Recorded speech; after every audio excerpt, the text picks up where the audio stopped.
We need to take that story, put it in the back of our head, because that's not a country song, but there's a certain genre that Bombs Over Bellwood would fit.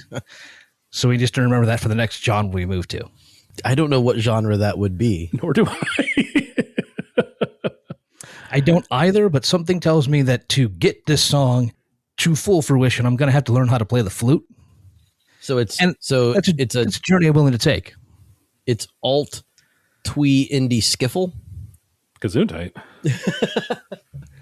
I believe you just landed on album number 2. Dude, that is so far down the genre list. I don't have any idea that we could get to it. I'm not even sure it is a genre. It is now. It is now, exactly.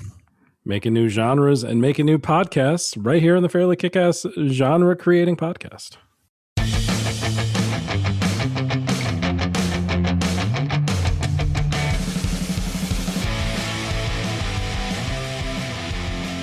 Kind of all we do these days, isn't it? It really is. It really is. You know, every other podcast, like, they all do the same shit. You know, like, we have to be the ones to cut through that and give you something new, give you something fresh, give you something that you're not going to hear from all of the competitors. Competitors. I see what you did there. Hey, you be the change you wish to see in the world, right? Right. And what we wish to see in our world, and we did it because we wanted to, is our fabled one song episode type, where we take an artist's entire discography and we distill it down as much as we possibly can to really pick one song. Sometimes it's easier than others. This time it was tough because there is a lot of good in the catalog of one Kendrick Lamar. Yeah, a monumental amount of good. Yeah, I was going to say this might have been one of the hardest we've done, just in the simple fact that there aren't many artists that you can say truly don't miss. And it's one of those few, that rarefied air of Prince where you could almost say there's not going to be a wrong answer. There was a wrong answer for Prince, though. And there are a few for Kendrick. There are a few. Don't get me wrong. There's a few that would fall into the category of wrong answers, but to Dan's point, like, they're not what I would consider to be wrong answers to his best song would be the ones that are, let's call them, like, side quest tracks. Like they're the wrong answer to this is his best song, but they're still not a miss. They serve a purpose on the record. And I think that's one of the things that's hard to not, it made this really hard is because every song is, he writes albums like a movie. Yes. And so there's, themes within themes and everything is developed and it's hard to get around that. There's a couple of tracks that I would consider wrong answers. And largely that has to do with guest stars or featured artists. Okay. Also very fair there. Yeah. For sure.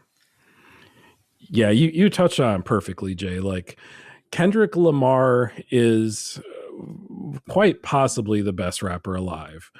And but in conjunction with that is an absolute creative genius.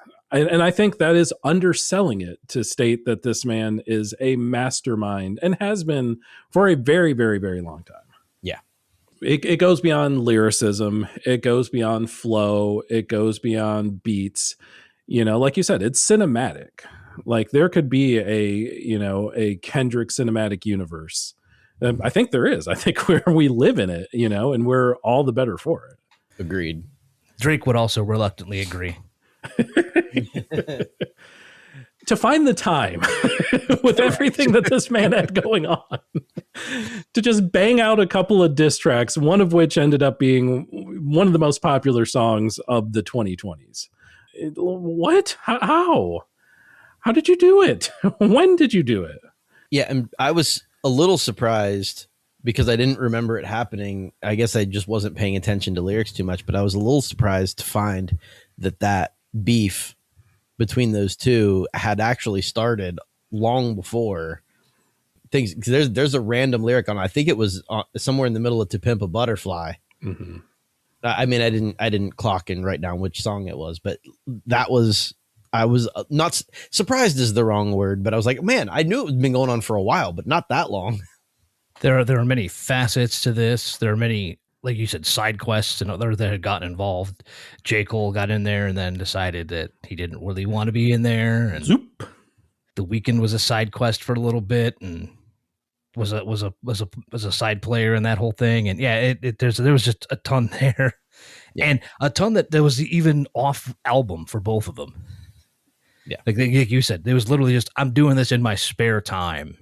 Just because to tidy things up a little bit, to tie up some loose ends.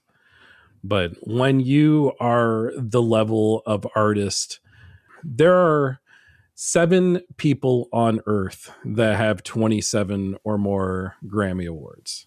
And Kendrick Lamar just so happens to be one of them. And it's probably not enough. It's definitely not the sum total of his career. There will be more. Yeah. You better believe there will be several more. When all is said and done, he may be the most Grammy'd? Is that a verb now? Sure. The most Grammy'd artist in the history of music, and it would all be very well deserved. But which is why sorry, go ahead. no, you're good.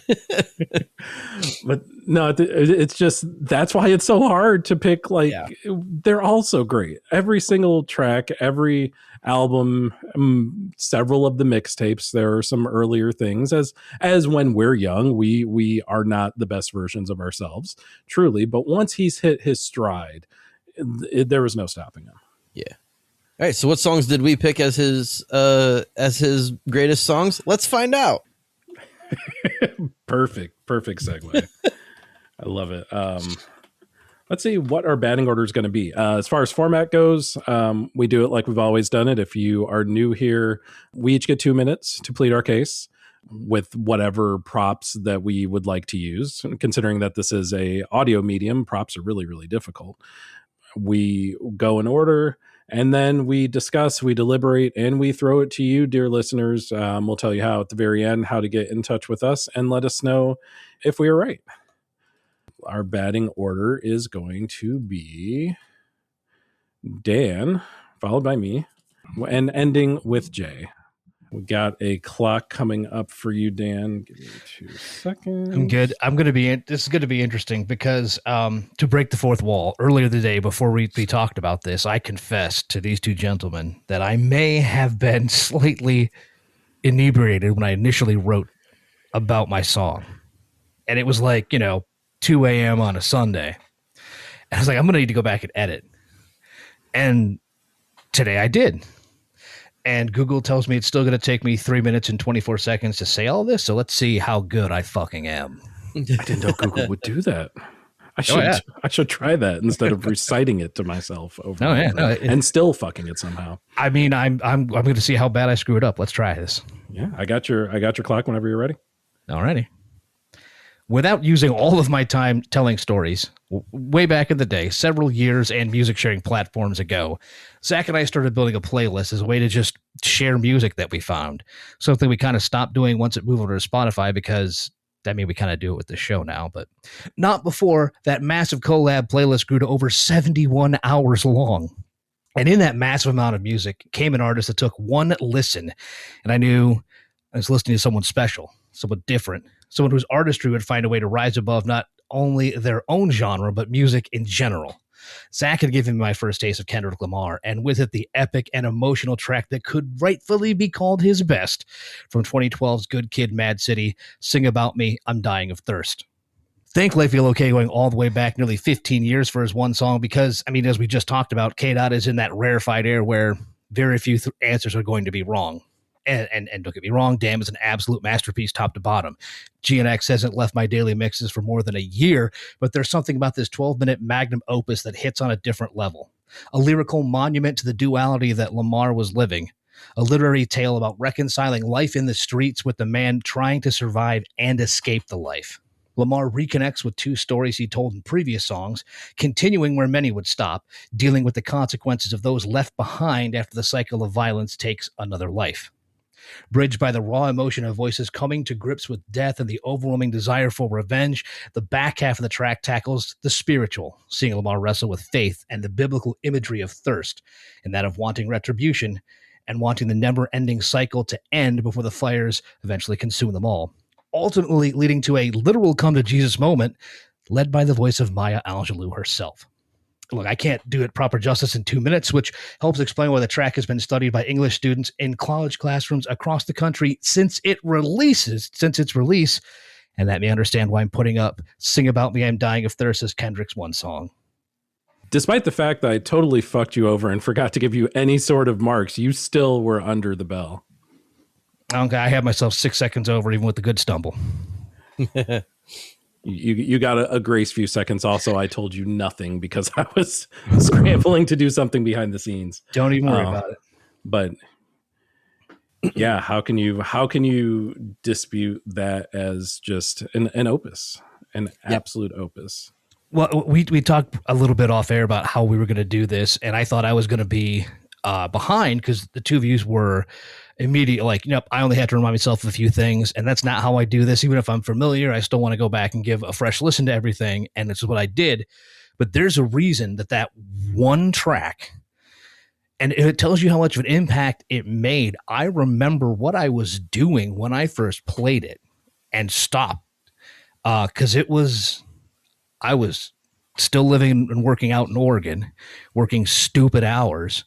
So it was like 9 o'clock in the morning after I had been awake for like 30 hours and trying to sleep and failing to. And I put this playlist on while playing Minecraft, and I'm just slapping away at rocks when this song comes on.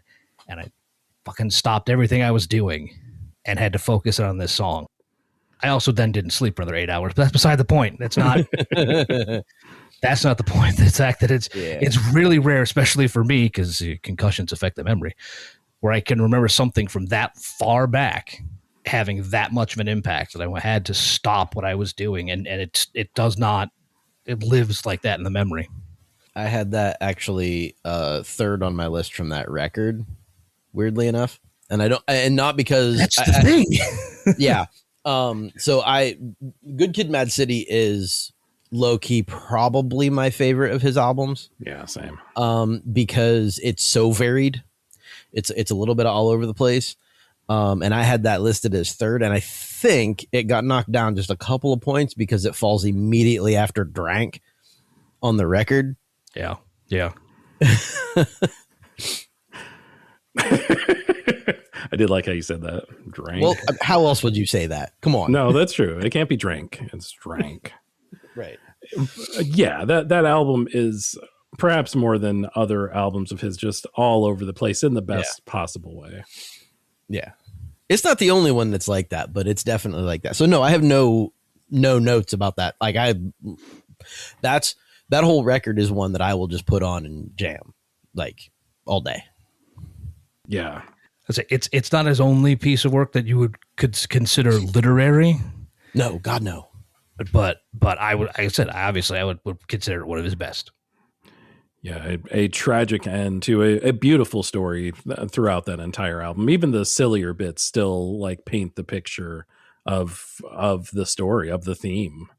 And like you both said, like far from his only, more literary work and far from his only thematic album. I think all of them certainly have some semblance of theme. But I don't know that there's a story element as strong as there is with this song. That's probably true. But yeah, we've got a couple more to get through, so I'm ready with mine. All right, I got a clock whenever you're good to go. Okay. So as we were literally just talking about, Kendrick's ability to tell a story is absolutely unrivaled. But much like Sing About Me, I'm Dying of Thirst, and several others, those stories were told through Kendrick's eyes. and not necessarily from Kendrick looking within, not necessarily as introspective in a way. Some stories about Kendrick, certainly ones that reflected either, in a fictional manner or in a very real manner, things that he went through, things that he experienced. But to that level of really bearing one's soul, I don't think that there is a track that is just more atomic than the tremendous track from Mr. Morale and the Big Steppers, that being Mother I Sober. A minor piano piece and perfect accompanying vocals from Portishead's Beth Gibbons provide the runway for this very, very challenging track. Challenging in the sense that it is a hard listen due to the subject matter that Kendrick puts on the table, being sex addiction, being sexual assault, carrying secrets and trauma for longer than anyone should have to, which, to be clear, is never. No one deserves trauma at any point in their lives. Despite it being such a departure, at least sonically, from the rest of his discography, it still was able to slot in as my number one song because of how breathtaking it is, because of how soul-bearing it is, and because of how he is still able to carry a beat, to carry a rhyme, and be able to tell you every single thing about these very challenging subjects in such an amazing, breathtaking way. It's a song that I truly hope has helped people that have experienced similar trauma, and I certainly hope that's helped Kendrick as well. Good job cutting yourself short there. No, that was actually it. That's all really? I had. Perfect. Yeah. It was literally right on the nose. Yeah, you nailed it. In both timing and song choice.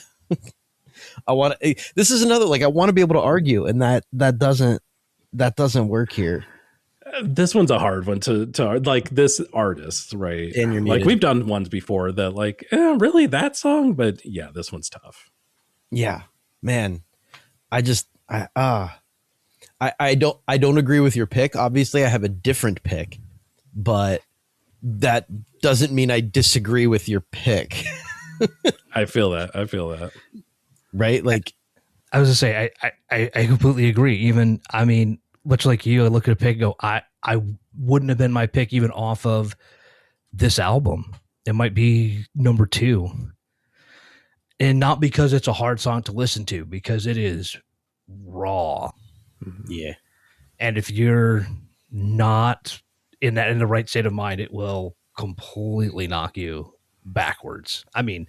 Not that you should, that's saying that all those subjects are normalized, but still.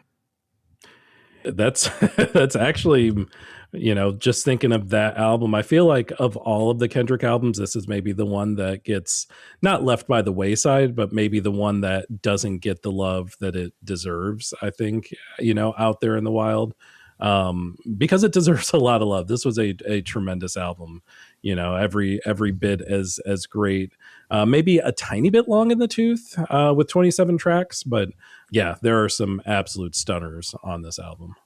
Yeah. Honey P. Jay, you mentioned that you had a different answer than me. I don't know if you mentioned if you had a different answer than Dan or not. I didn't mention it, but I do. Excellent. I figured when he said he was third place on that record, yeah. Good Kid, Mad City, that okay, well. Yeah, I was hoping that sealed the deal. So yeah, we get a 3-pack for once. No overlaps. I love it. I have a clock for you. I'm not going to fuck you over this time. I'm ready when you are. Thanks. I appreciate it. I'm barely paying attention anyway. Okay, so here we go. Mirror is the best song in Kendrick Lamar's catalog. It makes self-liberation sound triumphant and devastating. Sure, okay. Kendrick has bigger songs, denser songs, more politically important songs, and songs with more obvious lyrical fireworks. But Mirror, from Mr. Morale and Big Steppers, is the moment where every part of his artistry kind of resolves into one clear statement, and that's I choose me.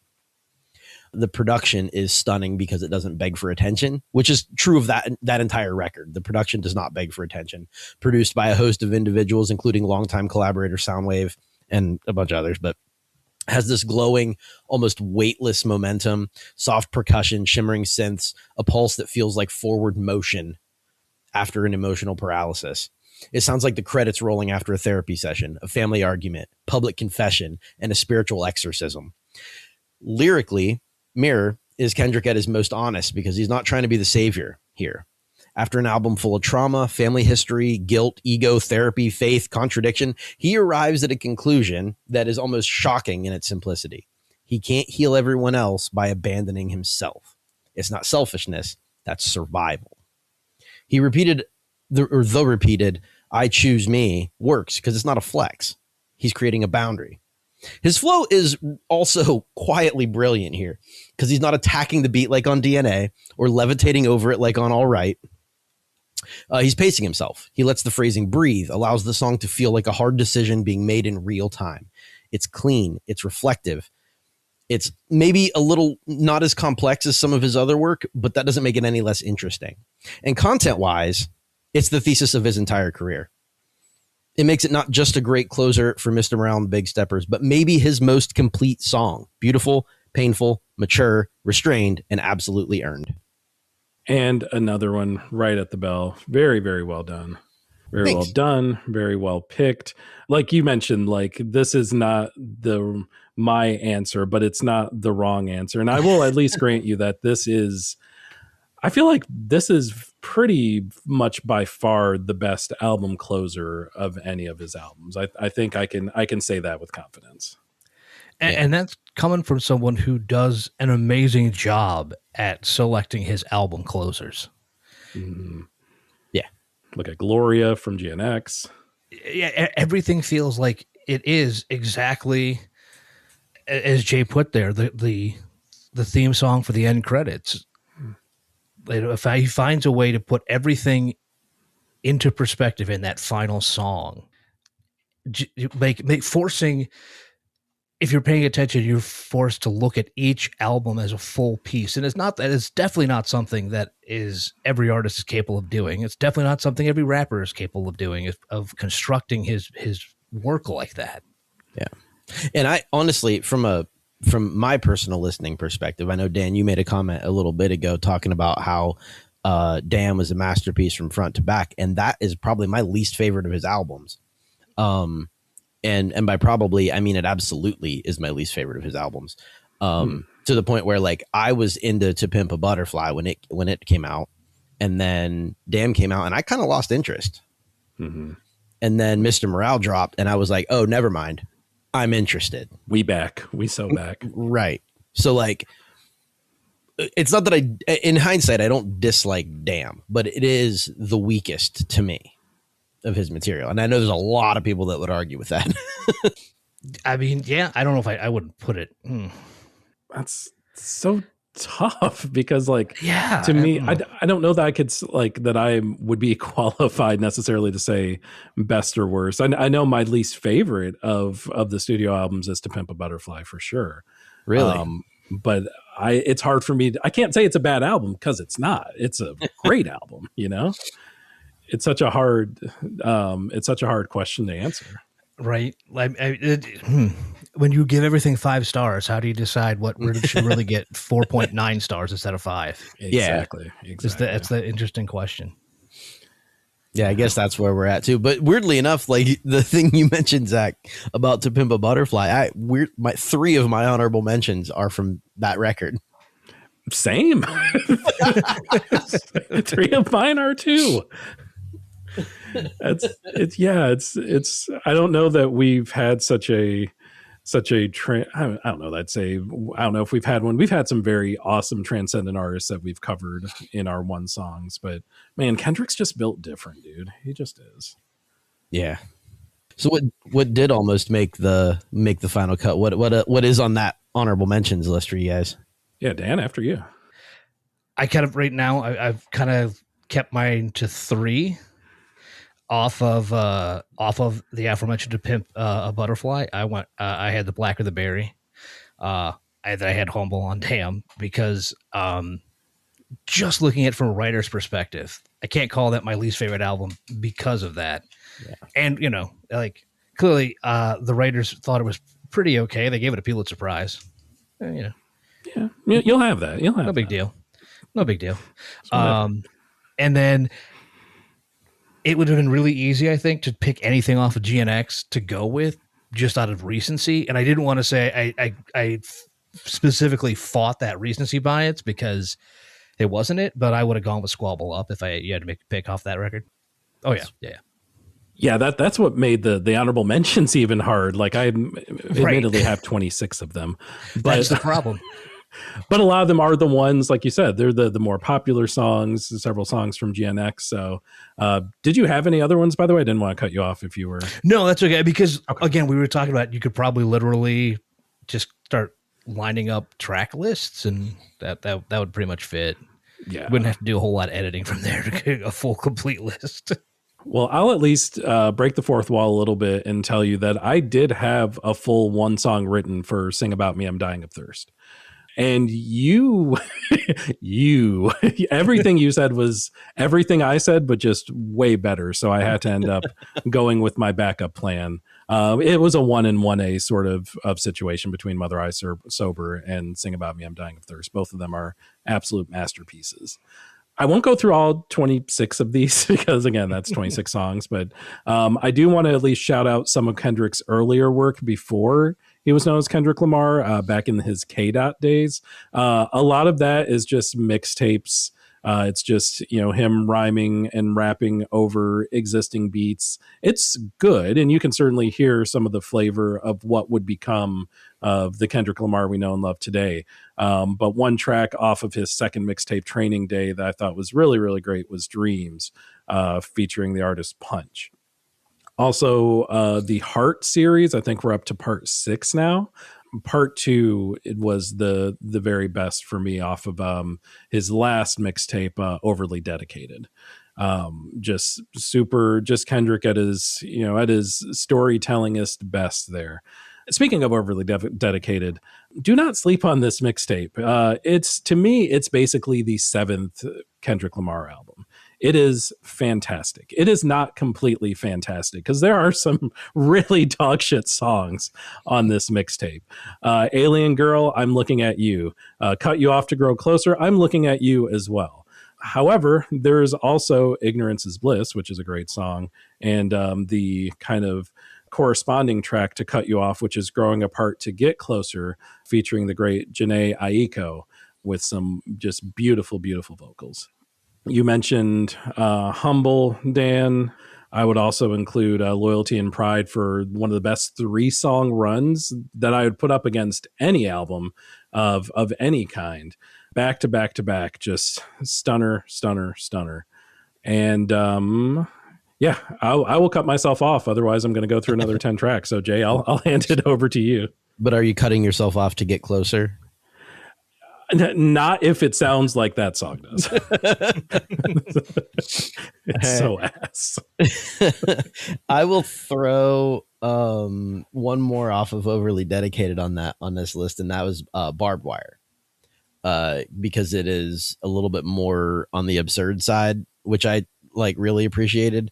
And it's, I don't know, he seems a little paranoid on that track, and it's fun for me. And then another early one that I really truly enjoy would be off of Section 8.0, and that's Ronald Reagan era, because he digs into some historical critique and some generational damage, and it's just you can hear his hunger on that track, which I really enjoy. And then I'll throw some other ones. I said a couple of them off of To Pimp a Butterfly. I really enjoy Hood Politics. That Sufjan Stevens sample is pretty killer. He's also very sarcastic on that song, which I enjoy. And then also These Walls, because Bilal and Anna Wise on that one they're just, it's cool. Turning pleasure into consequence is what I wrote as a note for that song. And then the third one I have from To Pimp a Butterfly was the song You, knowing full well that it is not a viable option for one of his best songs because it is batshit. He is vocally all over the place on that song, and with the jazz sample going on behind it. I love that track. It is wild though. I'm a little more new. I know this isn't the cool pick, but I really like Pray For Me from Black Panther soundtrack. Yeah. I know, like, having The Weeknd on there, really, it's more of a Weeknd song than it is a Kendrick song, so it's why I didn't like bump it up more, because he's sort of relegated to a single verse, but it's still a fire track. And then from GNX, my pick was TV Off, because it's absurdly replayable for me. Well, the whole record is, truthfully, but it's the like his sense of timing and control on that track is just, it's awesome. That can apply to any song. I take back that last sentence because it's every song. Yeah, if we were doing like the one song of like the most fun Kendrick jams, like TV Off is certainly getting a nod there. Yeah, I think that's it. That's all I got. Very nice. Very nice.